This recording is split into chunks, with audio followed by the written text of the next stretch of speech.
Hello student, good morning. I am your math teacher and I teach you math subject. हम लोग इसमें first chapter पढ़ते हैं संख्या पद्धति, जिसको इंग्लिश में कहते हैं नंबर सिस्टम। परिभाषा देखते हैं हम लोग इसका। वह पद्धति जिसमें विभिन्न प्रकार की संख्याओं और उनके गुणों का अध्ययन किया जाता है उसे हम लोग संख्या पद्धति यानी कि नंबर सिस्टम कहते हैं। ठीक है, इसमें हम लोग बहुत सारे नंबर्स के बारे में पढ़ेंगे और उनके प्रकारों के बारे में देखते हैं। पहला देखते हैं इसमें प्राकृतिक संख्या यानी नेचुरल नंबर। जिन संख्याओं से गिनती की क्रिया की जाती है उन्हें क्या कहते हैं? प्राकृतिक संख्या यानी नेचुरल नंबर। ये कहाँ से स्टार्ट होती हैं? 1 से, और कहाँ तक जाती है? अनंत। अनंत एक क्या होता है? इसको इंग्लिश में कहते हैं इनफाइनाइट। ठीक है, यानी अनंत के आगे कोई वैल्यू नहीं होती। इसको हम लोग बता नहीं सकते कितना बड़ा होता है। सेकंड देखते हैं हम लोग पूर्ण संख्या यानी होल नंबर्स। प्राकृतिक संख्याओं में यदि हम लोग शून्य को शामिल करने से जो प्राप्त संख्याएं होती हैं उन्हें कहते हैं पूर्ण संख्याएं।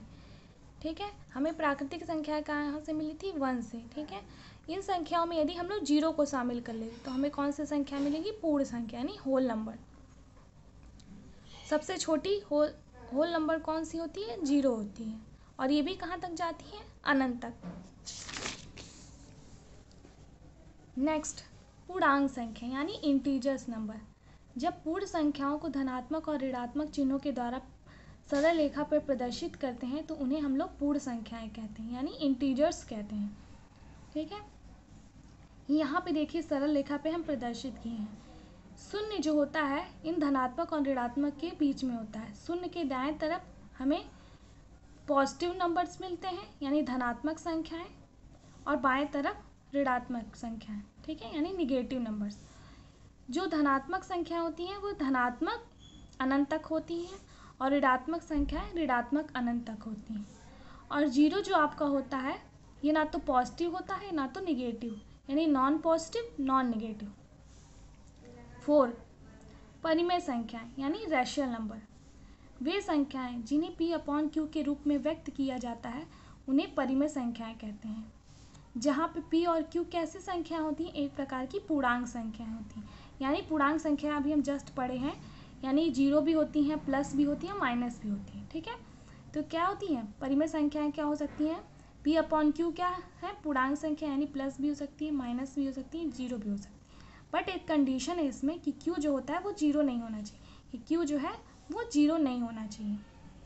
चलिए देखते हैं इसका एग्जाम्पल। 4/7 - 3/7 11/20। अब मान लीजिए हम लोग लिख दे 0/2, ये हो सकता है, बट हम लोग क्यों 0 नहीं, p/q देखिए यहाँ पे, तो यहाँ पे 0 ये नहीं होना चाहिए, यानी 1/0 जो है ये आपका नहीं होना चाहिए, ये गलत माना जाएगा। ठीक है, अगर ये 0 हो जाएगा तो ये सीधे इनफाइनाइट हो जाएगा, हमें कोई भी परिमेय संख्याएं नहीं मिलेंगी। नेक्स्ट, अपरिमेय संख्या यानी इरेशनल नंबर्स। वे संख्याएं जिन्हें p/q के रूप में व्यक्त नहीं किया जाता है उन्हें हम लोग अपरिमेय संख्या कहते हैं। इन्हें हम लोग रूट के रूप में प्रदर्शित करते हैं।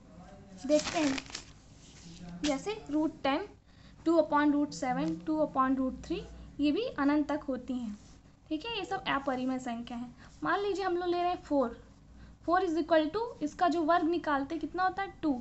तो ये 2 आपका जो है मिल रहा है, एक नंबर मिल रहा है, पर ये रूट के फॉर्म में नहीं मिल रहा है। ठीक है, क्योंकि इसका रूट निकलता है। ठीक है, हम लोग जानते हैं इसका रूट 2 होता है, तो ये कैसी संख्या हो जाएगी? आपकी परिमेय संख्या है, यानी 2 को हम लोग लिख सकते हैं 2/1। तो ये कैसी? p/q के फॉर्म में मिलेगी, यानी परिमेय संख्या कहलाएगी।